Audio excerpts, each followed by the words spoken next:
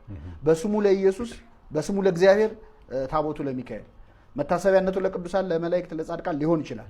ታቦቱ ግን የእግዚአብሔር ታቦት ነው። ታቦተ ምስዋ ነው። የክርስቶስ ስጋና ደም የሚፈተትበት ነው። ስጋው ደሙን በተራ ጠረጴዛ እንደ ተራ ማዕድ አታቀብልም ቤተክርስቲያን። ሜሮን ቀብታ በስሙ የተጻፈበት። ስለዚህ የምንሰግደው ለስሙ ነው። በታቦት ፊት ስንሰግድ ኢየሱስ ክርስቶስ ለሚለው ስም ነው የምንሰግደው። ለምን? ታቦቱ ራሱ ያዛል። ላዩ ላይ ጉልበት ሁሉ ለኢየሱስ ክርስቶስ ስም ይስገድ ይላል። ኢየሱስ የሚል አልፋና ኦሜጋ የሚል ጉልበት ሁሉ ለኢየሱስ ክርስቶስ ስም ይስገድ የሚል ጣዖት አለ? በፍጹም እንዴት ይሆናል? ጣዖትም ከሆነ በጣም ድንቅ ጣዖት ነው የሚሆነው። ምክንያቱም ለክርስቶስ ስገዱ የሚል ጣዖት። እኛ ግን አልፋና ኦሜጋ ብላ መጀመሪያውና መጨረሻው እኔ ነኝ ብሏል ክርስቶስ። ሁሉም ታቦት አልፋና ኦሜጋ ነው ያለበት። አልፋና ኦሜጋ የተጻፈበት። አይ በወረቀት ላይ በጽፈውና አልፋና ኦሜጋ ብል እሱስ ታቦት ነው ሊለኝ ይችላል አንድ ሰው። አይደለም፣ ሜሮንም ይቀባል፣ ስጋው ደግሞ ይፈተትበታል። አርብ የተቆረሰ የፈሰሰው። ለዛ ነው የምንሰግደው። በታቦት ፊት በግንባራችን ተደፍተን እንሰግዳለን። ሰው ይቅርታ ለመጠየቅም ይሰግዳል፣ እንኳን ለታቦት እንኳን ለእግዚአብሔር ስም አለ። ስለዚህ ስሙን ማክበር ይሄ ነው። ስሙ ሲሰማ የሚደነግጡ ሰዎች ጠበልን ተጠምቀው ብዙ መፍትሄ አለ፣ ማላቀቅ አለባቸው። ኢየሱስ የሚለውን ስም ሲሰማ የሚደነግጥ እርኩስ መንፈስ ብቻ ነው። ስሙ ያረዳል፣ ይሰራል። እመቤታችንም ስሙም ቅዱስ ነው ብላ አስጠንቅቃናለች። ስለዚህ እንደዛ ነው። እውነት ይህ ድርጊት ኢትዮጵያ ውስጥ የሚፈጸም ነው ያስባለ መረጃ ደግሞ የመንግስትን ትኩረት የሚፈልግ ነውና መረጃው ረዘም ስለሚል ሁላችሁም ኮፒ ሊንክ፣ ላይክ፣ ፎሎ እያደረጋችሁ በተገቢው እየሰማችሁ ለድሃ ልጅ የምታስቡ ሁሉ ይህንን መረጃ አጋርታችሁ ህዝብ ማወቅ ይገባዋልና አቅም ስጡት። አንዳንድ የመንግስትም ይሁን የግል ድርጅቶች ለሰራተኞቻቸው በመመቸትም ይሁን ባለመስማማት ስማቸው አልፎ አልፎ ይነሳል። ታዲያ መሰረት ሚዲያ ዛሬ አገኘሁት ያለው የአንድ ድርጅት ጉዳይ ግን እውነት ኢትዮጵያ ውስጥ የሚፈጸም ነው የሚያስብል ሲሆን መረጃው ከድርጅቶች ሰራተኞችም አግኝተዋል።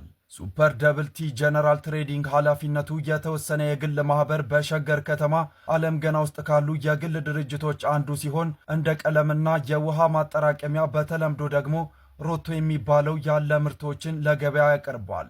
ድርጅቱ በሚዲያዎች ላይ የገዘፈ ጥሩ ስም ያለው ሲሆን ከሰራተኞቹ ጋርም እንደ ብሔር ብሔረሰብ በዓል፣ የባንዲራ ቀን ወይም ሌሎች በዓላትን ባማረ መልኩም ሲያከብር ይታያል። የሰራተኛውን መብትና ጥቅም የማያስከብር ድርጅት ሁሌም ከትችት አይወጣም።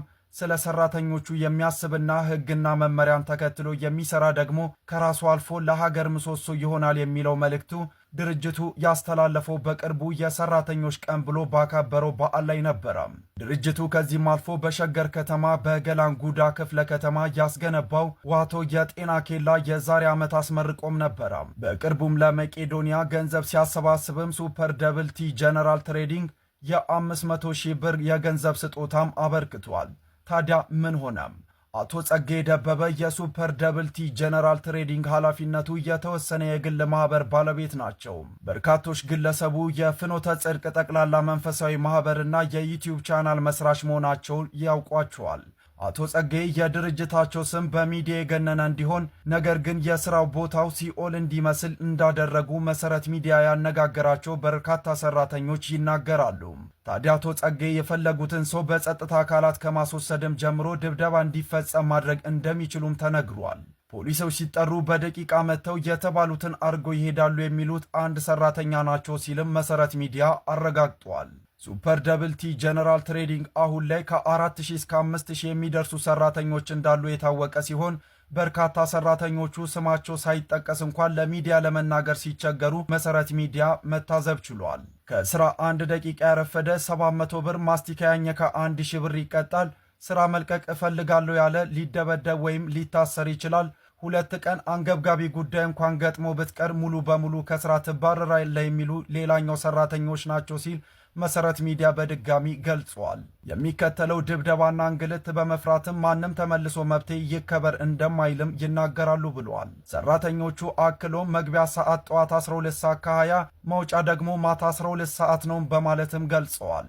መቅረት ማስፈቀድ የሚባል ነገር የለም የሚሉት በርካታ የተቋሙ ሰራተኞች የድርጅቱ ባለቤት አቶ ጸጋዬ በተደጋጋሚ እያንዳንድሽ ብሬን ቀደሽ አትጨርሺውም፣ ምንም አታመጡም፣ የፈለግኩትን አረጋለሁ በሚል ንግግራቸው እንደሚታወቁም ያነሳሉ። መሰረት ሚዲያ እንዳረጋገጠውም በተለይ ልምድ ያላቸው ሰራተኞች ለህይወታቸው እስከሚሰጉ ድረስ ከድርጅቱ መውጣት እንደማይችሉ ማስጠንቀቂያ በተደጋጋሚ እንደሚደርሳቸውም አሳውቀዋል። ደቂቃው ስላልበቃኝ በቀጣይ መረጃ ተከታተሉኝ። ይሄ ቪዲዮ ሰይጣን ለረሳችሁ ሰዎች ነው። ሰይጣን ለተዋችሁ፣ ለማይፈትናችሁ፣ ለማያስቸግራችሁ በህይወታችሁ ውስጥ ምንም አይነት ችግር እየመጣ ላልሆነ ሰዎች ነው ይሄ ቪዲዮ። እግዚአብሔር በጣም ሲወዳችሁ፣ እግዚአብሔር ሲባርካችሁ፣ እግዚአብሔር ብዙ ነገር ሲያደርግላችሁ፣ በነገራችን ላይ በረከት ስላችሁ ይሄ የገንዘብ የምድራዊ ነገር አይደለም። በብዙ ነገር እግዚአብሔር ሲባርካችሁ እና ልክ እሱን በረከት ተቀብላችሁ በሰላም የተቀመጣችሁ ሰዎች ራሳችሁን ፈትሹ። ለምን እንደዚህ እንደምል ታውቃላችሁ? ሰይጣን ካልፈተናችሁ በእግዚአብሔር ተባርካችሁ ባይ ኤኒ ሚንስ በረከት ኖሯችሁ ብዙ ነገር ኖሯችሁ ሰይጣን ኢግኖር ካደረጋችሁ የማያድግ መንፈሳዊ ህይወት፣ ለውጥ የሌለው በእግዚአብሔር ፊት ሞገስ የሌለው ህይወት እየኖራችሁ ነው ማለት ነው። በህይወቴ ከተረዳሁት እና ብዙ ትልልቅ ሰዎችም ሲሉ ከሰማሁትና ይጠቅማችኋል ብዬ ያሰብኩት ነው። እና ምንም የማይፈታተናችሁ እየመጣ የማይተነኩሳችሁ ችግር የማያመጣ ምናምን ከሆነ እና ስቴብል ሆናችሁ እንደዚህ ልክ እንደ ባህር ጸጥ ብላችሁ እየሄዳችሁ ከሆነ እውነት የሆነ ንስሐ ግቡ። የሆነ እግዚአብሔር ቼክ እንዲያረጋችሁ አብሯችሁ መሆን አለመሆኑንም እግዚአብሔር መኖሩንም በህይወታችሁ ውስጥ ቼክ ማድረግ መቻል አለባችሁ። አንለስ አዘርዋይስ ሰይጣን የማይፈልጋችሁ የማይረብሻችሁ ምናምን ከሆነ ያ ምን እንደሚያሳይ ታውቃላችሁ? በህይወታችሁ ውስጥ እግዚአብሔር የለምና ኦሬዲ ለሰይጣን ስጋት አይደላችሁም ማለት ነው። ሰይጣን የሚሰጋው እግዚአብሔር የሚወደውን ሰው፣ እግዚአብሔር የሚያከብረውን ሰው፣ እግዚአብሔር የኮምፈርት ዞን አድርጎ በቃ እግዚአብሔር ደስ የሚሰኝበት አይነት ሰው ማየት አይፈልግም። እና እነሱ ሰዎች እንዲያማርሩ፣ እንዲሳደቡ፣ እግዚአብሔር ላይ አመጽ እንዲቀሰቅሱና ይፈትናቸዋል ሁሉ ጊዜ። እና ማትፈተኑ ከሆነ ችግር ከሌለና ለጥ ብላችሁ እየሄዳችሁ ከሆነ በቃ ሰይጣን እንትን ውስጥ ናችሁ ያላችሁ። ኦሬዲ እንደማታመጡት የትም እንደማትሄዱ ምንም ችግር በእናንተ በኩል እንደማይመጣበት እርግጠኛ ነው። ሶ መንፈሳዊ ህይወታችሁን ፈትሹት፣ ምድራዊ ህይወታችሁን ፈትሹት፣ ህይወታችሁ በሙሉ ፈትሹት።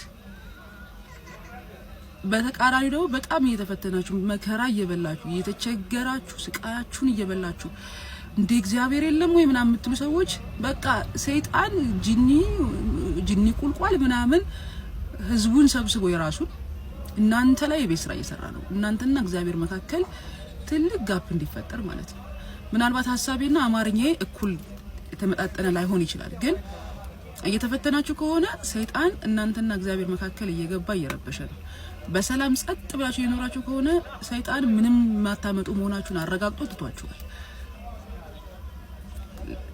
በጠቅላላው በግልጽ አማርኛ ህይወታችሁን ፈትሹት ለማለት ነው። መልካም ሰንበት። ቅዳሜ ሰንበት ነው እንዴ? ቅዳሜ ግን ሰንበት ነው አይደለም?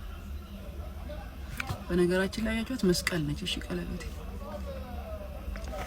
እወዳችኋለሁ በጣም ሲበዛ